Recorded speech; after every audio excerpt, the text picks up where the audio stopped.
Global leaders are raising alarm about widespread famine in the Tigray region of Ethiopia, but they're saying that this is a man-made disaster with food used as a weapon of war amid ethnic conflict in the area. So what's driving the conflict, and can any action be taken to stem the humanitarian crisis? ABC News senior foreign correspondent Ian Pannell has this story. Even as war and famine rages in the northern Tigray region, Ethiopians went to the polls today. The elections are a test for current Prime Minister Abiy Ahmed, who launched a military operation in his own country last November to oust the TPLF, the ruling party in Tigray. Abiy was deemed a reformer when he came to power in 2018, even winning the Nobel Peace Prize for ending a decades-long war with Eritrea. But there's no voting in Tigray today, just war and want as Eritrean troops are back. The result? A humanitarian catastrophe.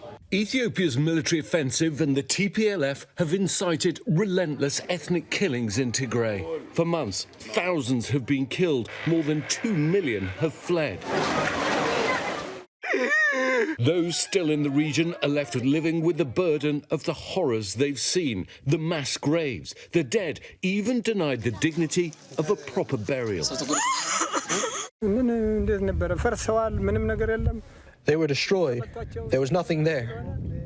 Dogs have eaten them. Some of the remains were just bones. There was no flesh, bones. Their bodies were destroyed.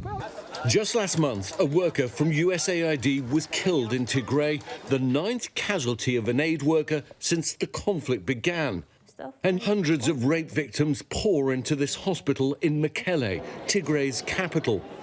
Many of the women so badly injured, they're unable to walk. Those who survive must wonder what kind of life is left.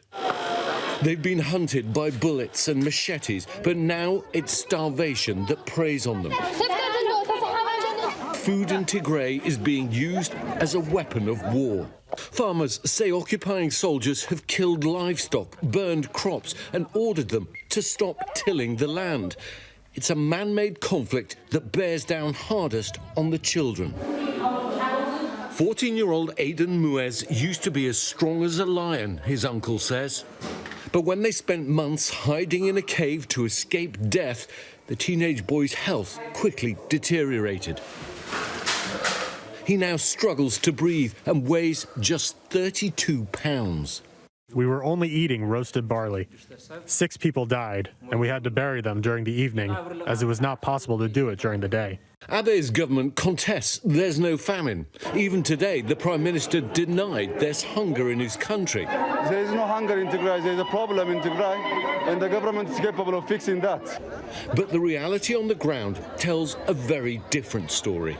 UN officials say that over 350,000 people are afflicted by famine, with millions more at risk. And UNICEF projects that just this year, about 56,000 children will need treatment for severe wasting. We've rung alarm bells and alarm bells, and here we are now. We now have, the largest number of people classified as food insecure in a decade.